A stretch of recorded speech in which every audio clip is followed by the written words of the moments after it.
Good morning, everyone. This is Jeffe Kennedy, author of Epic Fantasy Romance. I'm here with my first cup of coffee. Ah, much needed on this Monday, March 10th. Here we are starting a new week. My mom's birthday was yesterday. We'll do a double shout out. Happy birthday to you, Mom. And then in this thing, longtime listeners will know, if you were around last year, that today is the sad anniversary of the passing of my stepfather of Stepdad Day, who, yeah, died the day after my mom's birthday last year. And I was there for it, and it was hard. But can you believe it's been a whole year, Mom? And as I talk about this, there is a swarm of workers out building the casita. They're finishing the stucco color today. Um, there are extension cords going into all kinds of external outlets on the house. One breaker we've blown like no, 5 times. 5 times. Yeah, it's just it's funny because like adopting some of the internet lingo. Um, you know, I only do it if I feel like I can say things wholeheartedly with my whole chest, as it were. But the my entire personality. I was talking to someone the other day, and they said, "How are you?" And I started talking about the casita, and they said, "What is that?" I was like, "Oh yeah, the casita building, which is my entire personality now. My entire personality is composed of casita building and revising this book and signing these tip-in sheets." Um, yeah. But actually, I'm doing well. I'm feeling good, feeling strong, feeling happy. I'm feeling energized. For those of you worried about me saying that I was going to work for the rest of March, um, Laura Darnell, uh, I'm I'm doing all right. I'm feeling good, and I'm really happy. I did work all weekend on A Rose in the Mirror, and I got through, I think, a total of 56 more pages. So it was very productive work. Yeah, 56 more pages. And yeah, so that makes me really happy. I'm feeling good about that. I have 93 pages to go, maybe stuff to add, but yeah, I'm just glad to have this time, and I can work over next weekend if I need to. We will see, but I think I can finish both of these projects and then take a little time off in April, and it'll be fine. Don't worry about me. Uh, it'll all work out. It'll all work out in the end. We don't know how. I always loved that about Shakespeare in Love. Um, yeah, yeah, I believe it's feeling all right. Uh, And then the other thing I have to do is obviously these tip in sheets. I didn't get any of them signed yesterday because I was doing laundry, but I got so much done yesterday. I got everything done on my household chores list, cat boxes, watering plants, all those things. Went down to Albuquerque, saw a friend, had a great time. Very restorative. So I'm thinking this is working. I wouldn't try to do this all the time, but there is something to be said for the momentum. I have never been much of a crunch writer, but I can understand why it works for people. Um, and I don't know. We'll see. We'll see. I'm not going to overdo. I'm going to see how I feel after I get through this crunch. But I might go back to writing every day, even on the weekends, even if I do less on the weekends, because there is something to be said for just keeping your head in it. And I do have this side project I've been noodling on, so I might just noodle on that. So yeah, I'm feeling surprisingly energized this morning. I'm feeling great. keep saying that, don't I? But I actually do. I was thinking about that doing dog walk this morning. I was like, wow, I actually feel really good. Um, so yeah, excited to get this revision done this week and then get Strange Familiar done next week. And yeah, the tip in sheets, I'm down to where I've got to do like 5 inches a day. 5 inches is a lot. So I need to get concentrated about doing that. Um, yeah, I don't know if that means like not maybe just listening to music, maybe listening to an audiobook. Um, if I finish Rose in the Mirror, I could start or finish rather listening to Strange Familiar uh, and get that all in my head. Maybe that will be my objective for next weekend. Okay, well we're acting a little frozen here, so I'm going to see what's happening. I'm going to riff a little bit. Um, this is like I think it's a Chrome thing. I know I keep saying I'm going to install Firefox and I don't. I tried to make it pause and it's not pausing. Well, let me talk more about what is going on. This revision is going great. I've got a few things I'm going to go back and backtrack on, but I'm feeling good about it. Uh, I don't know if that paused or like it went from showing 3 minutes and 7 seconds to now 6 minutes and 40 seconds. So I don't know. Welcome to my world. Um, so there is something I want to talk about. That's well, I've been talking about my writing. That's definitely on topic. But I do want to talk about something industry related because I'm seeing panicking out there. There's panicking about all kinds of things, and I'm not saying that we're not living in dire and awful times with terrible news all the time, but also I've been thinking a lot about uh, Chinese martial arts, of course, aren't you?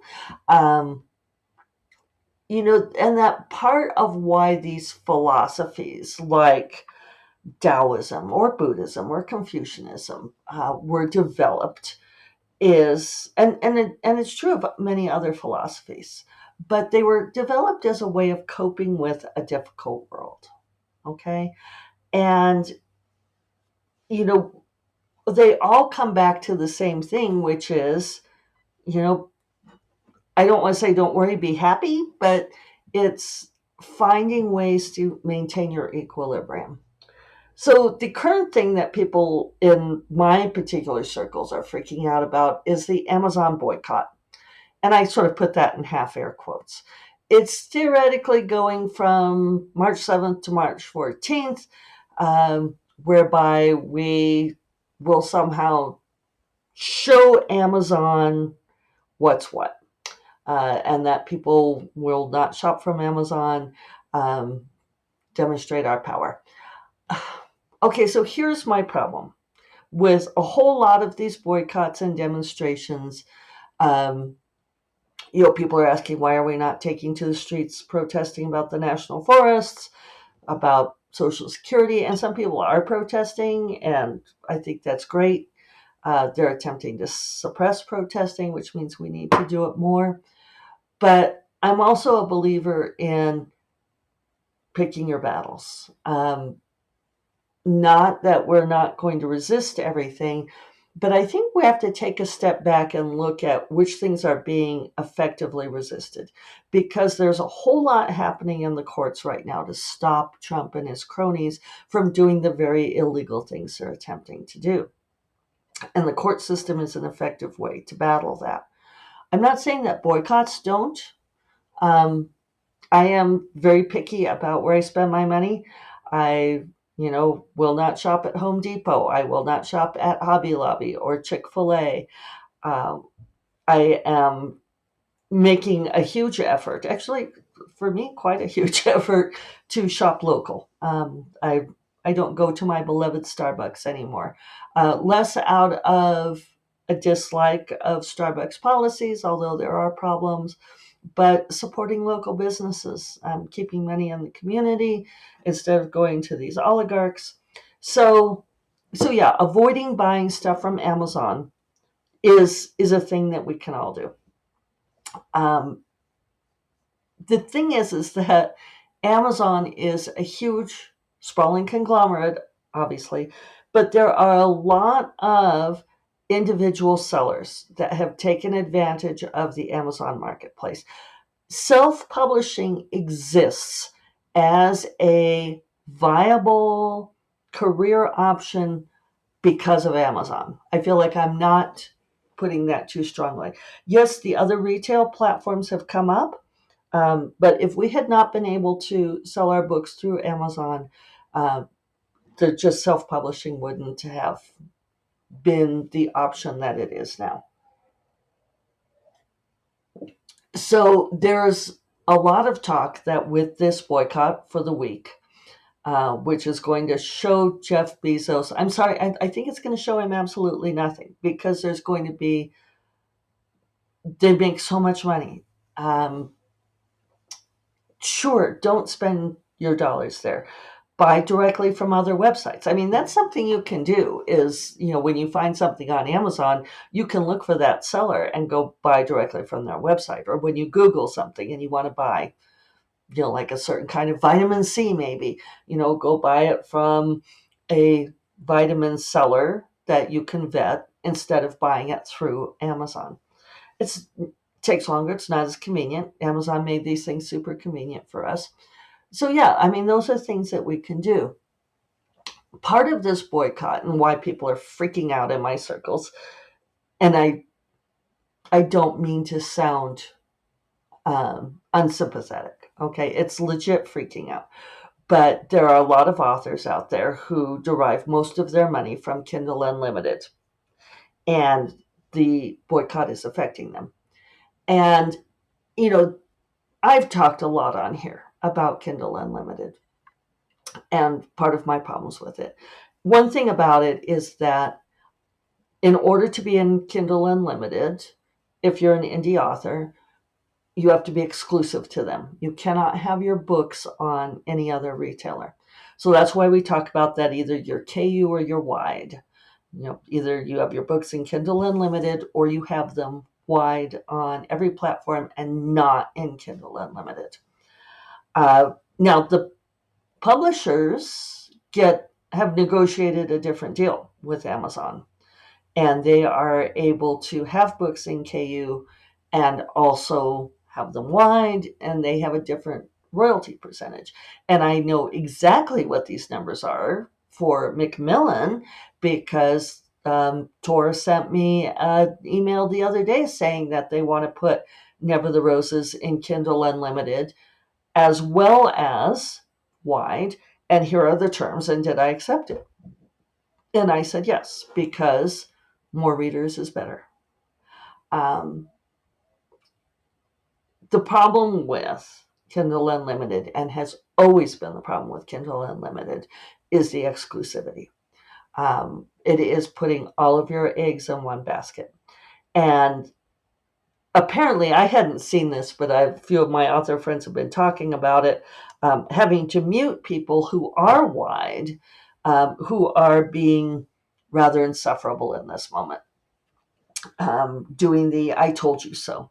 I've always had my books wide, and therefore I am smartier than thou.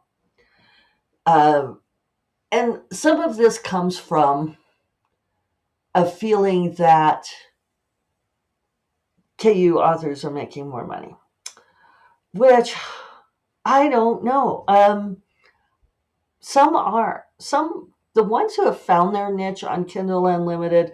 I mean, I have a friend who makes $60,000 on release, and her books are in KU, and that is amazing. And yes, I'm totally envious of her, and good for her. And no, I don't make that kind of money. But then I've seen other people say things like that they make six figures, or not six figures, I'm sorry, four figures. This is one I saw in particular. She said she makes four figures a month on her books in Kindle Unlimited, And when she was wide, she made like $30 across all the rest of the platforms. So let's clarify, because when people do figures, there's a big range in there, right? Four figures means anywhere from $1,000 to $9,999, right? Just shy of 10,000, which bumps you to five figures. So that's a big spread. And whenever people talk about figures like that, when they say I make four figures, I'm going to assume it's barely over $1,000, which is not a sustainable living wage. I mean, it's not a stick in the eye either. But, what I have found, and I just pulled all of the rest of my books from Kindle Unlimited, um, coincidentally, because their run, because you have to commit to 90 days, their run was up on March 7th. It wasn't any kind of political choice on my part. I was already planning to pull them. They are now wide again. And this is what I found. This is, I think, my third or fourth experiment with Kindle Unlimited. What I found is having my books in KU, I got really nice page reads. I mean, not like some people, but um, a couple 100,000 page reads. I mean, it was great. I was happy with it. I felt like I was reaching a different audience. Um, but in the end, I found that in fact, I graphed it out because you know me. I found that I made as much money on Amazon having that primary series, Bonds of Magic, etc. series in Kindle Unlimited, as I did having them just for sale. Same amount of money just on Amazon. And I found that before, that whether my books are for sale or whether they're in KU, and when they're in KU, they're also for sale, I make pretty much the same amount of money on Amazon. Um, but then I don't make any money from the other retail platforms. And how much is it? How much does that come to? Um, it varies on the month, but basically each of the other retailers I will make. I mean, Barnes and Noble is the absolute worst. I don't know why. A lot of times I'm only making like $30 or $40 just from Barnes and Noble. But if I put them all together, it's probably four figures, but maybe just barely over. Um, and not to be unsufferable, not to do I told you so. We don't know if how much impact will this boycott have. Will it spring back? People talk a good game. People say they're going to boycott things, and they like to do their virtue signaling. And then when you want to get your one kind of vacuum cleaner bags by tomorrow because you're out and you don't want to have to run all over town going to 5 different stores trying to find type K vacuum cleaner bags, then yes, you buy them from Amazon because it's so much easier. Boycott or not, right? And that's really where they have us by the short hairs. The thing about um, oh, and I totally lost my train of thought, and I had a good wind up there and everything. I got so upset about the vacuum cleaner bags, which is a real life story. Um, I can't tell you how much time I used to spend looking for Type K vacuum cleaner bags.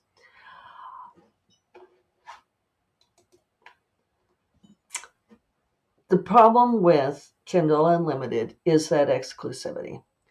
And yeah, I certainly don't condemn anyone. I don't even question the wisdom of putting everything into KU, because there are a lot of authors doing very well that way. And there's a certain ecosystem that has worked very well, especially for newer authors, because KU readers tend to read by genre and trope, and they don't necessarily, you don't have to work so hard to build up that author platform. But it is the danger of the exclusive arrangement. And we have talked and talked and talked about that if you put all of your eggs in one basket, the basket falls, no more eggs, right? So, we've talked about what happens if Amazon kills KU. They've gradually been decreasing the pool. There are a lot of things happening there. I'm not saying don't have your books in KU, and I'm really sorry for, people being impacted by this because, it's Jeff Bezos isn't going to care, but the authors whose page reads have now crashed, it's going to be a huge impact on their lives. That I make fun of the four figures thing, and I don't mean to be snarky about that, but $1,000 for me and for you is a substantial amount of money, and it is nothing to Bezos. So I think we have to find different ways to fight. And I think, just be careful. I'm not saying don't do KU, but it is the peril. So, and if you go wide, it just takes time to build the audience. So I'm going to go get to work. Wish me luck. Hopefully by Friday, I will be still revving along and maybe done with this revision. You all have a great week, and try not to stress. Do your meditation. Go out. I mean, there's a reason we say touch grass. Go out and look at the beautiful spring weather, or even the turbulent spring weather. The moon is almost full, and it's gorgeous. All right. You all take care. Bye-bye.